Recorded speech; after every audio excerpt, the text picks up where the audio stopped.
5 U.S.-bound Syrians were arrested in Honduras with fake passports. So Fox News Middle East analyst Walid Phares is with me now.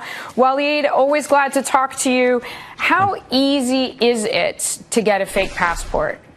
Oh, very, very easy if you're coming from war zones. What happened in war zones is that the central authority, number one, is only in control of its own areas. But then, as in Syria, in the case of these fake passports from Syria, or apply it to any other country, you have ethnic areas like the Kurds and others, but also you have ISIS-controlled areas and intelligence services-controlled areas. So this is the ideal market to have fake passports coming from Syria, from parts of Iraq, and some of the countries around.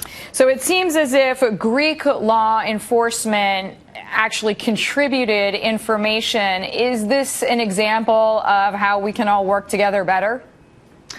Yes, you have several levels. Let's begin here. You have to have a unified policy between Congress and the administration to elevate the level of identification and tracking of these individuals. And we do have a political problem at this point in America. But then you have 27 countries in Europe.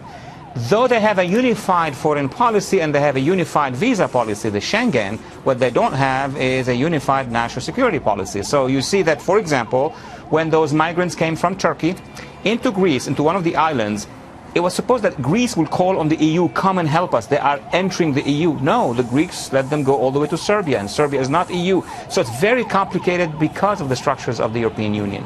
So let me ask you something, Walid, and I'm going to read from a brief from the State Department. It says it has a very stringent vetting process. Half of the Syrian refugees admitted or seeking admittance are children. Only 2% are young men of combat age. To what extent should we take that into consideration?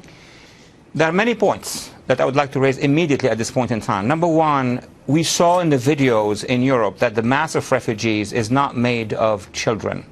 And if they want to narrow it to children, then they have to have a special agency that would do that. That's not the case.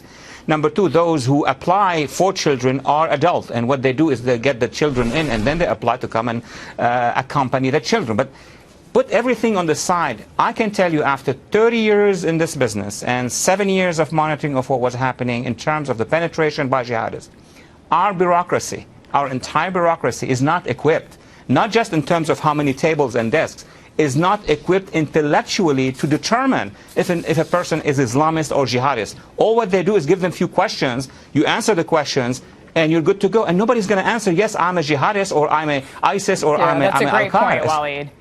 That's a great point, and people can be trained to answer. I mean, we talk about it in much lighter terms. You know, there's been movies like Green Card where people get married for citizenship just to get a better job, but you can be trained to go through the process if you have your destination in mind.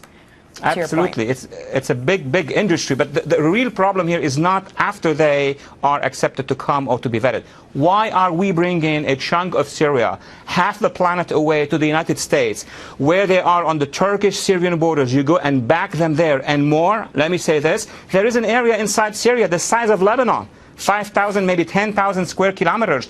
Go there, help them there. Safe zone. Yeah, we're not creating a safe zone. It exists already. Who do you think, when we send 50 tons of ammunition to the Syrian resistance, are we throwing it to the ISIS or Assad zone? No, there is a free zone. So direct all the migrants and emigres to that area and protect them. Walid, thank you very much. We are happy to have you and your 30-plus years of experience. Walid Phares joining me there, Middle Eastern expert.